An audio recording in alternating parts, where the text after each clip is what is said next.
Hello， 大家好，我是小刘，好久没有更新视频了。今天我们的家乡终于开通了这个缆车，今天正好趁在长寿，我们一家人来体验一下这个小时候的记忆。缆车带大家去看一下。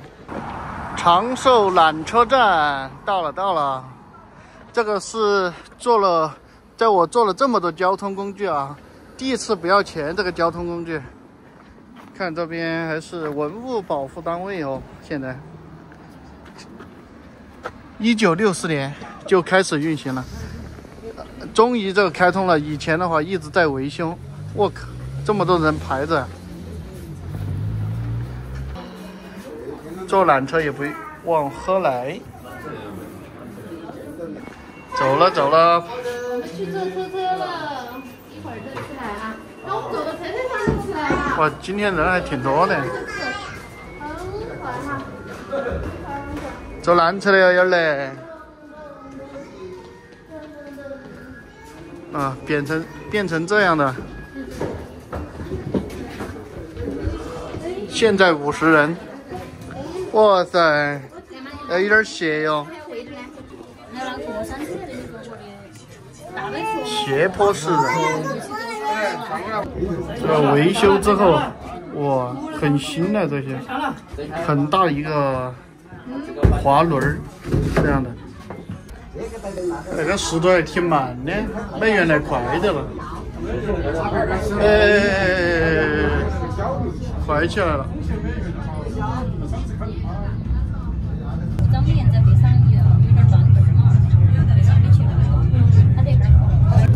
这缆车这里还有人种菜。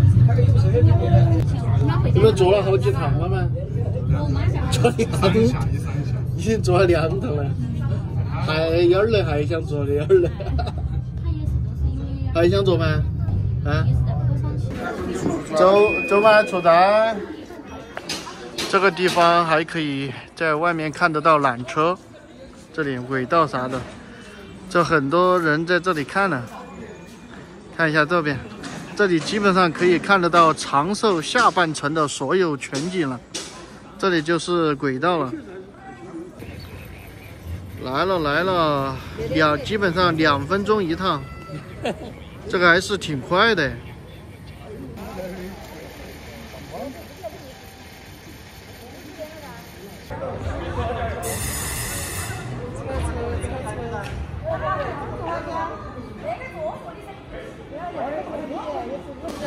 这还有原来的老照片，就是修这个长寿缆车的时候，啊，这原来修的时候，啊，毛主席万岁！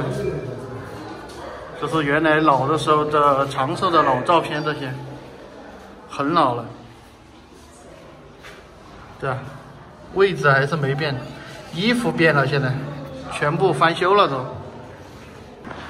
这里也有一张老照片，我当时坐的人很多呀，这里，这也是2个交汇的时候。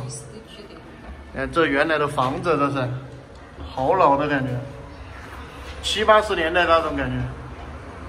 这里就是出口了，已经体验完了，一来一回的。然后这个出口出来的话，这2边就是有非常多的吃的东西。